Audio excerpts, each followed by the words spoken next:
ஓம் ஸ்ரீ சாய்ராம்.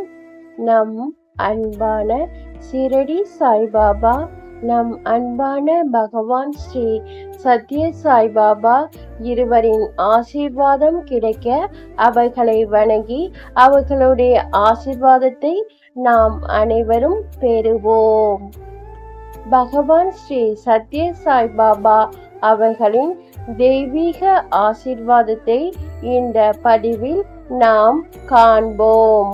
பகவான் ஸ்ரீ சத்ய சாய்பாபா அவர்களை அடைந்த பிறகு வாழ்க்கையில் வரும் சோதனைகளையும் துன்பங்களையும் நாம் எவ்வாறு பார்க்க வேண்டும், இதை பகவான் ஸ்ரீ சத்ய சாய்பாபா அவர்கள் எளிய உதாரணங்களுடன் நமக்கு விளக்குகிறார்கள்.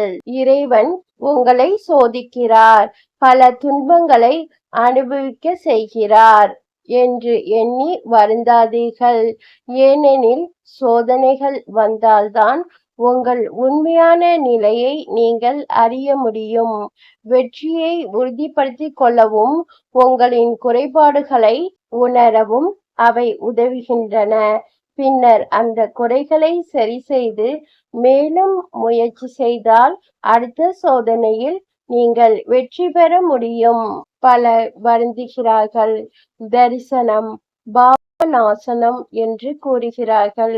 நான் ஒரு முறை அல்ல, பல முறை பகவான் ஸ்ரீ சத்ய சாய்பாபா அவர்களை தரிசனம் பெற்றிருக்கிறேன். இருந்தும் என் துன்பங்கள் குறைவில்லை, மாறாக முன்பை விட அதிகமாகவே கஷ்டப்படுகிறேன். இது உண்மைதான்.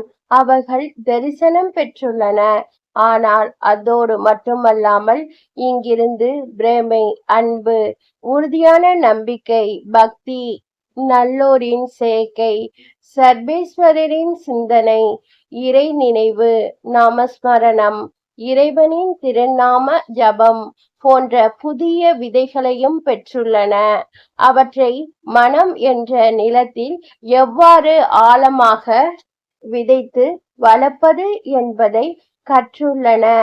இப்போது சுத்தமடைந்த இதயம் என்ற நன்கு உழப்பட்ட வயலில் அந்த விதைகள் விதைக்கப்பட்டுள்ளன. ஆனால் அந்த புதிய பயிர் அறுவடையாகும் வரை முந்தைய அறுவடையில் சேமித்து வைத்திருந்த தானியத்தை பயன்படுத்த வேண்டியிருக்கும். அதேபோல் இன்று நாம் அனுபவிக்கும் துன்பங்களும் கவலைகளும் நமது கடந்த கால கருமங்களின் பலன்களே. அவை தீரும் வரை அவற்றை அனுபவிக்க வேண்டியது தவிர்க்க முடியாதது. எனவே துன்பங்கள் வந்தாலும் மனம் தளர வேண்டாம், நம்பிக்கை இழக்க வேண்டாம்.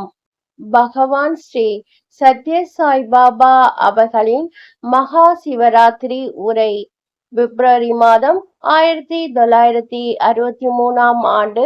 மழை போல தொடர்ச்சியாக சிரமங்கள் வந்தாலும் இறை அருள் இருந்தால் அவை பனி போல கரைந்துவிடும்.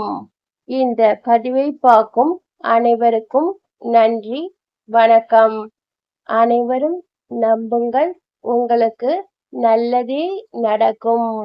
ஜெய் சாய்ராம். அல்லாஹ் மாலிக்.